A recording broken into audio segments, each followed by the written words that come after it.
विद्यार्थी आंदोलनासंदर्भातील सुप्रीम कोर्टाच्या आदेशावर सीजेपीचा आक्षेप आहे। सरकारला एफआयआरवर कार्यवाहीसाठी तपास करण्यासाठी कोर्टाने परवानगी दिली हे अत्यंत गंभीर आहे, असं सीजेपीचे प्रवक्ते सौरव दास यांनी म्हटलंय।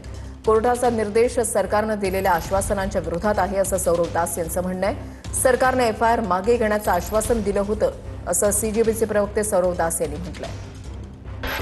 सुप्रीम कोर्टाचा चौथा निर्देश सरकारला एफआयआरवर कार्यवाहीसाठी तपासासाठी परवानगी देतो, पण हे अत्यंत गंभीर आहे। एफआयआर मागे घेणार, शांततापूर्ण आंदोलनातील विद्यार्थ्यांना लक्ष्य करणार नाही हे आश्वासन होतं, पण कोर्टाचे निर्देश सरकारच्या आश्वासनांच्या विरोधात आहेत। त्याच ठोस आश्वासनांच्या आधारावर पूर्ण सद्भावनेनं कॉकरोच जनता पार्टीनं देशव्यापी आंदोलन मागे घेतलं होतं। आंदोलकांच्या विरोधात एफआयआर कायम ठेवण्यासाठी किंवा त्यांना त्रास देण्यासाठी सरकार कोर्टाच्या आदेशाचा शस्त्र म्हणून वापर करू शकतात। शांततापूर्ण विरोधाला लक्ष्य करून राजकीय हेतू साधण्यासाठी कोर्टाचा प्रत्यक्ष किंवा अप्रत्यक्ष वापर होऊ शकतो ही चिंता होती। सरकारनं आश्वासनांचे तपशील कोर्टात द्यावेत, जेणेकरून कोर्ट भविष्यामध्ये योग्य माहिती घेऊन आदेश देऊ शकतील। सरकारनं प्रत्येक वचनबद्धता पूर्ण करावी, एफआयआर मागे घ्यावे, भविष्यामध्ये दंडात्मक कारवाई होणार नाही याची खात्री द्यावी हे सरकारला आवाहन आहे। असं न झाल्यास कॉकरोच जनता पार्टीकडे आपलं आंदोलन पुन्हा सुरू करण्याशिवाय दुसरा कोणताही पर्याय उरणार नाही।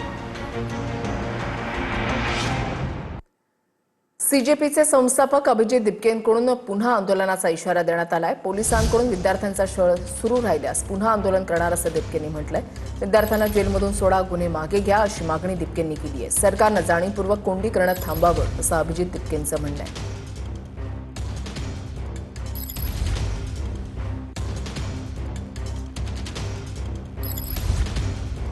मैं देख रहा हूँ कई सारे स्टेट्स में पुलिस जो है वो स्टूडेंट्स को हैरेस कर रही है, परेशान कर रही है।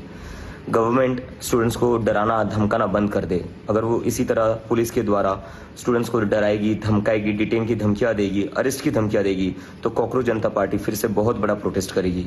We will protest again if you keep harassing the students. Stop harassing the students. CJP ने दोबारा आंदोलन शुरू करने की चेतावनी दी है कि छात्रों पे जो कार्रवाई की जा रही है अगर उनको रोकनी चाहिए, अपने प्रॉमिस किया है। लेकिन आप बोलेंगे आपराधिक तत्व वाले लोगों को हम नहीं छोड़ेंगे, तो ये शुरुआत मोदी जी के कैबिनेट से होनी चाहिए। आपराधिक तत्व वाले कितने लोगों को आपने शरण दी है, वॉशिंग मशीन में डाला है, तो शुरुआत वहाँ से होनी चाहिए ना, बच्चों के तरफ से क्यों हो रही है।